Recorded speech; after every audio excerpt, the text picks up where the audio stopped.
मी बोरकर गुरुजी, विश्वज्योतिषाचार्य, ब्रह्मांड ज्योतिष कार्यालय, मुक्काम पोस्ट रावेर, जिल्हा जळगाव, महाराष्ट्र 425508 हा पिनकोड नंबर आहे आणि हाच माझा पूर्ण पत्ता आहे.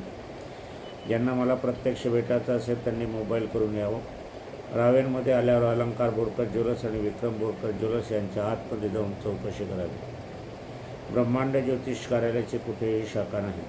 आमच्या संस्थेमार्फत आम्ही सर्व काही सिद्धी 2 यंत्र पाठवित असतो. ज्यांना हवी आहे, ज्यांना श्रद्धा आहे त्यांनी ही मागणी करावी.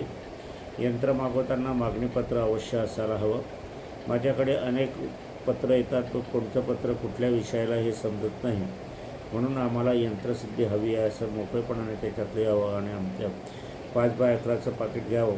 त्याच्यावर तुमचा पत्ता लिहावा आणि 20 रुपयाची पोस्टाची तिकीटं त्याच्यात लावावी. म्हणजे ह्या पाकिटात घालून आम्ही तुम्हाला यंत्र पाठवणार आहोत. हे यंत्राचं पाकिट आपण दुसऱ्या पाकिटात घालावं, त्याच्यावर माझा पत्ता लिहावा आणि स्पीड पोस्टाने पाठवावं. लवकरच यंत्रसिद्धी पाठवण्याचा प्रयत्न आम्ही करणार आहोत. आजचा विषय आहे श्राद्ध पक्ष भाग 7. आपण आतापर्यंत अनेक विषय बघितले. श्राद्धाविषयी आपण फार गहन विषय आपण घेत आहोत आणि हा गहन विषय घेत असताना परिपूर्ण शास्त्रीय माहिती देण्याचा माझा प्रयत्न आहे. कार्यक्रम सुरू करण्यापूर्वी माझी पत्नी स्वर्गीय सौ निर्मलाबाई बोरकर यांना अभिवादन करूया आणि आजच्या कार्याला सुरू करूया. अनेकांना श्राद्धाचा दिवस, मृत्यूचा दिवस, निधनाचा दिवस आणि निधनाची वेळ माहीत नसते, कारण ते तसं मनावर घेत नाही. झालं काय, होते काय याविषयी काही फिकर नाही वंशाला, असंच इथं दिसून येते. तरी पण शास्त्र मात्र यासाठी जागरूक आहे.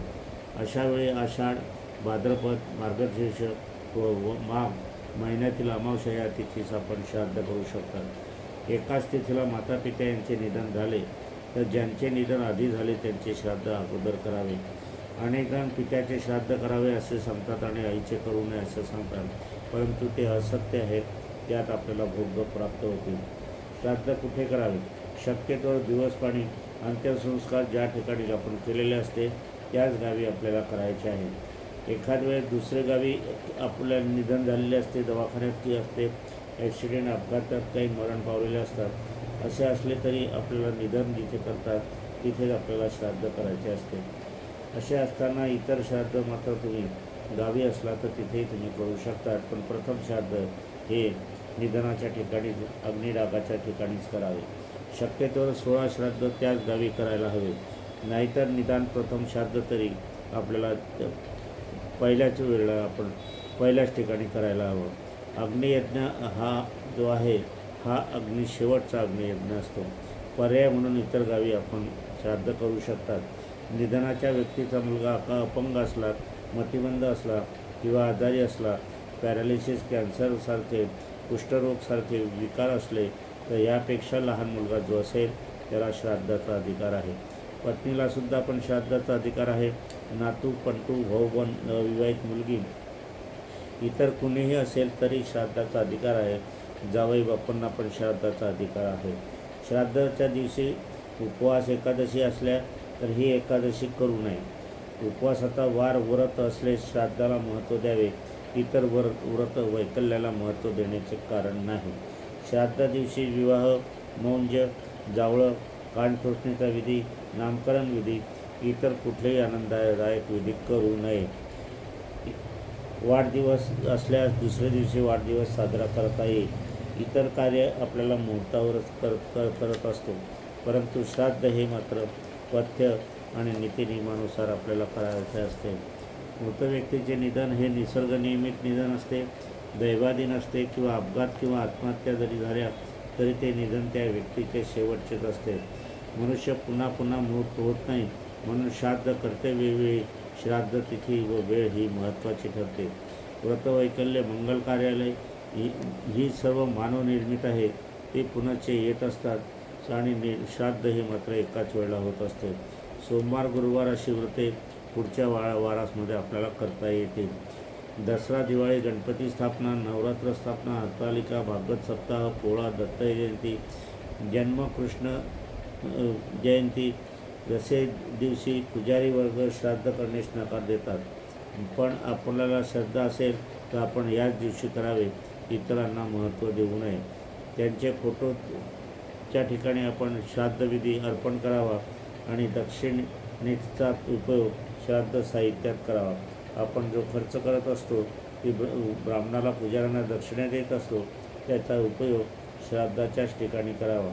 वर्षश्राद्ध झाल्यावर काही लोक 11.5 महिन्याचे करतात, ते संपूर्ण चुकीचे आहे, कारण त्यामध्ये पक्ष बदल होतो, हे लक्षात घ्या.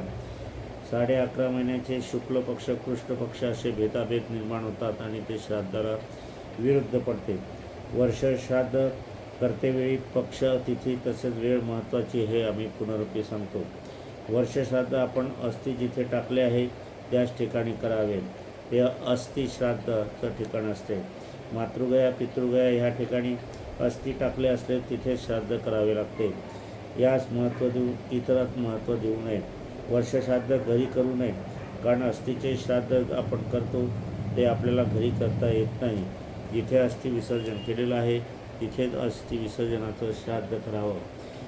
आई मातृ स्त्री महिला यांच्या निधनाच्या अस्थि श्राद्ध असेल त्या ठिकाणी मातृमाहेरची मंडळी भाऊ बहिणी आई वडील यांनी हजर पाहिले असतात आणि हजर नाही राहिले तर भोगप्राप्त निश्चितच होतात. असे असताना नाहीतर त्यांना श्राद्धाचे शाप देखील लागत असतात. स्त्रीचे वर्षश्राद्ध हे माहेरांसाठी फार महत्त्वाचे आहे. यानंतर माहेरवासी मंडळींसाठी ही वेळ पुन्हाच येणार नाही. खऱ्या अर्थाने सासरकडी मंडळी हे वार्षिक श्राद्ध अस्थि विसर्जन क्षेत्रीत करतील, कारण हे त्यांच्या आईवडिलांचे स्थान आहे. याच घरात बहुतांशी लोक अग्निडाग दिला की ज्या स्मशानात भूमी अग्निडाग दिलेला आहे तिथे वर्षानंतर जाऊन बघतही नाही, परंतु वर्षानंतर त्याच वेळेला त्याच तिथीला आपल्याला जायला हवं. त्या ठिकाणी दुसरं प्रेत जळत असेल तर दुसऱ्या ठिकाणी आपल्याला हा विधी त्याच स्मशानभूमीत करायचा असतो. त्या ठिकाणी फुलं माळा वाहून द्या, तिला जो पदार्थ आवडत असेल तो तिथे ठेवून द्या, काही पैसे ठेवा, नाणी ठेवा, फुलं हार इत्यादी तिथे आपण नतमस्तक व्हा आणि थोडा वेळ इथे घालवावा. त्या दिवशी जाऊन फुलांचा हार, दिवा, त्यांना आवडत असलेले पदार्थ द्यावे, थोडे पैसे पण त्या ठिकाणी ठेवावे. असे असताना राख जिथे झाली त्या ठिकाणी न ठेवता राख जिथे झाले ते ठिकाण जर दुसरं प्रेत जळत असले तर दुसऱ्या ठिकाणी पूजन करावे. असा काळ घाला. माझी पत्नी सौ निर्मलाबाई बोरकर यांचे निधन झाले. त्यांचे वर्षश्राद्ध अस्थि विसर्जन ओंकारेश्वर मध्य प्रदेशमध्ये आम्ही केलेले आहे. माझी 2 मुले आहेत. माझ्या दोघंही सुनबाई आहे. मी स्वतः हजर होतो. पुरणपोळी त्यांचा आवडता पदार्थ होता, तो श्राद्धात ठेवून नंतर 100च्या वर तिथे हजर असलेल्या आम्ही पुरणपोळी आणि तूप दिलेलं आहे. नर्मदा नदीमध्ये साडी, ब्लाऊज, बांगड्या, टिकल्या, मंगळसूत्र, जोडवी, पैसे हे त्याच दिवशी अर्पण केले आहे. त्याचप्रमाणे आम्ही सर्वांनी स्मशानभूमीतील मरण अर्पण विधी केला आहे. त्याचबरोबर ठिकाणी आम्ही त्या ठिकाणी तासभर आम्ही तिथे घालवलेला आहे. असो, आजचा विषय इथेच समापन करूया. माझी पत्नी स्वर्गीय सौ निर्मलाबाई बोरकर यांना अभिवादन करूया आणि आजच्या कार्याचं समापन करूया.